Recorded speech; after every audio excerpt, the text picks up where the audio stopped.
In the previous section of the module, we talked about the electric potential energy of objects if we move it against or along the direction of the electric field. So nakita natin na kapag positive yung test charge, tapos ilalapit mo siya to a positive source charge, or you are moving it against the direction of the electric field, we saw that you need work to do that. And in doing so, you are increasing the potential energy of that charge. In this section, we will talk about a related concept, which is electric potential. So here we will discuss the concept of electric potential and how it relates to electric potential energy. But to do that, let us again relate it to gravitational potential energy or gravitational potential. So let's take a look at this diagram. We have four objects. A while ago, sinabi natin na meron tayong category, di ba, ng height nila. On the higher height or the raised height is the high PE o location kung saan mataas yung potential energy ng object. Meanwhile, yung malapit na sa ground na height that's the low PE. Pero we were only able to say that kasi we are talking about the same object. So we're talking about the same mass. So the story will be different if we are given objects with different masses and different heights, like what you can see here. So here, kita natin, no? We have two 1 kilogram objects. Yung isa raised 2 meters from the ground, the other one only 1 meter. And then we have two 2 kilogram objects, raised 1 meter and then also raised 2 meter yung isa. And we can see the potential energy values below them. So we can see that, let's put a label.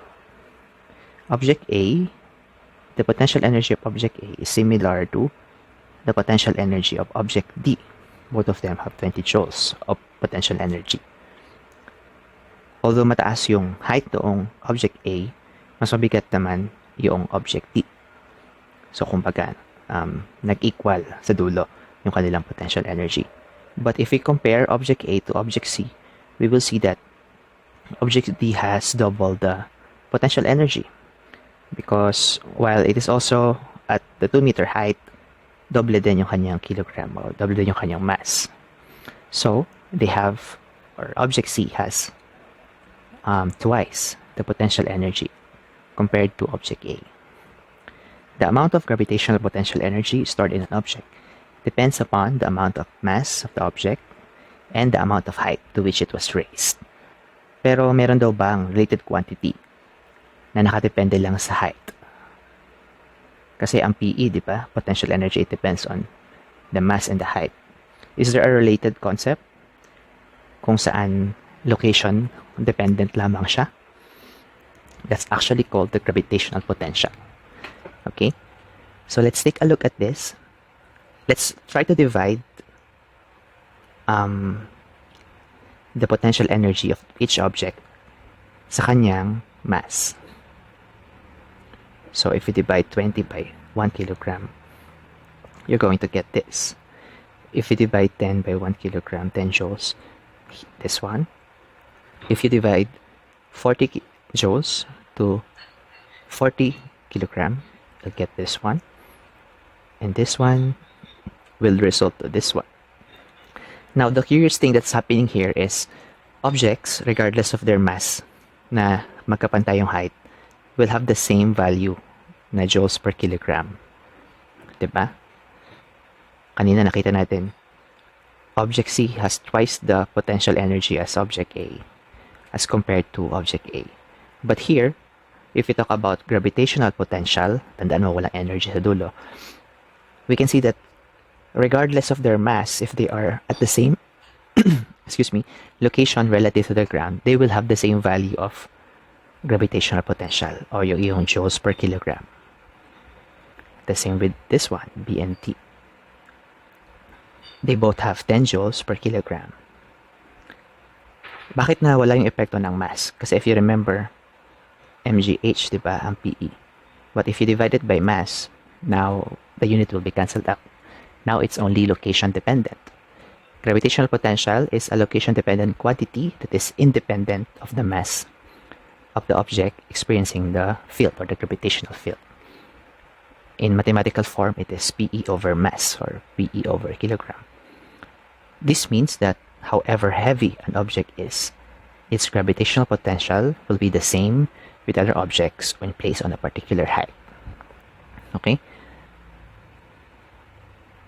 So even if I have 5 kilogram here, that object will have a gravitational potential of 20 joules per kilogram. Okay, now let's try to lead this discussion to electric potential. But before that, kita kasi natin kung paano related yung energy sa potential. Here, let's first talk about electric potential energy. So right here, you have a source charge, a positive one.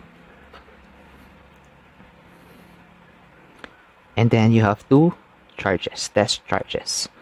One is smaller, Q. One is twice in magnitude of charge. That's why you have 2Q. So, gusto natin siyang ilapit dito sa ating source charge. We want it to be closer to the source charge. Here, ito yung distance na ipupush mo silang dalawa towards the source charge. Now, you can see here that you need twice the amount of work to make the 2Q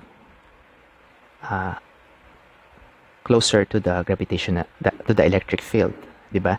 As compared with the Q. Kasi syempre, it has a larger magnitude, diba? By the Coulomb's law, it is feeling a greater repulsive force from this electric field. Kasi diba, mas mataas yung Q mo. So, mas malaki din yung F. F, diba? F equals KQ1, Q2 over D squared. And then, so if you will push 2Q closer to the source charge, you will need 2F. But if you will push the smaller one, Q, you will only need F. Okay, so you need twice the force, twice the amount of work to do the job. But then you will expect na mas malaki din yung makukuhang electric potential energy, diba, ng 2Q on the same distance from the source of the electric field. So electric potential energy, like gravitational potential energy, is dependent on two factors. So amount of charge, the higher the charge, and then in-apply mo siya ng work, the higher will be the potential energy na makukuha niya, and upon the location within the field. So the closer it is, the positive test charge to the positive source charge, the higher will be the potential energy of the object. A positive object with greater amount of charge will require greater force or work to be moved against the electric field compared to an object with less charge. So kanina tinanggal natin yung mass in the equation, di ba? Doon sa PE. How about we remove the quantity of charge, magnitude of charge here in the equation para maging location or distance dependent na lamang itong quantity na ito. So kanina electric potential energy, now we have electric potential.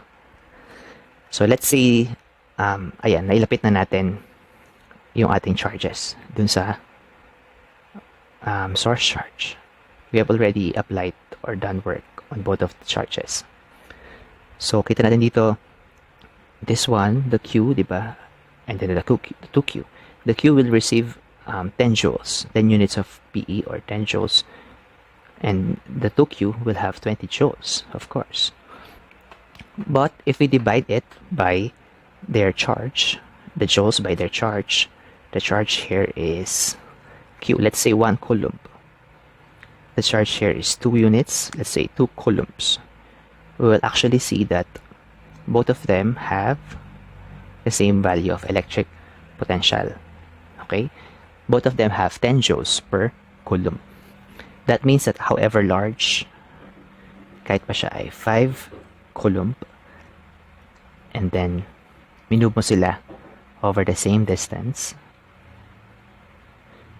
So they were originally from here, all of them will have the same value of electric potential, 10 joules per coulomb.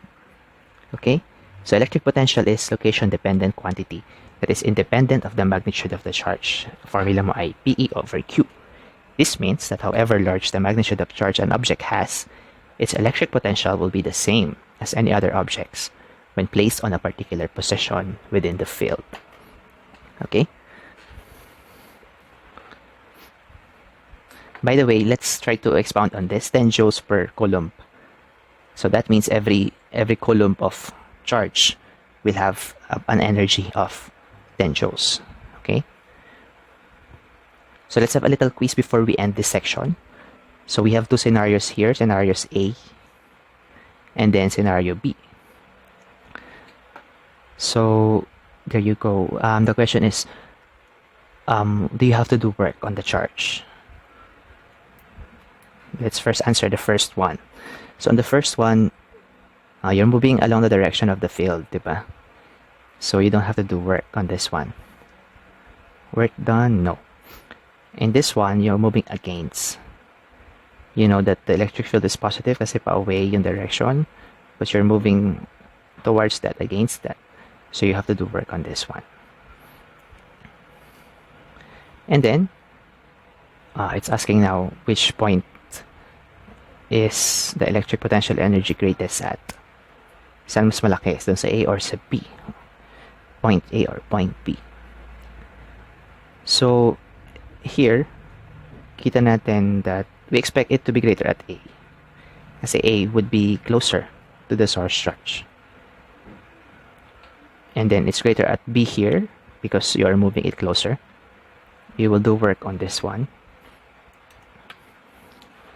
And then that will result to an increase in potential energy. And so of course, kung nasaan man yung mataas na, di ba? Kung nasaan yung mataas na potential energy position, that's also the location of the high potential. So since the PE is greatest at A, that's also where the potential is greatest. Here, the potential is greatest at B. Okay?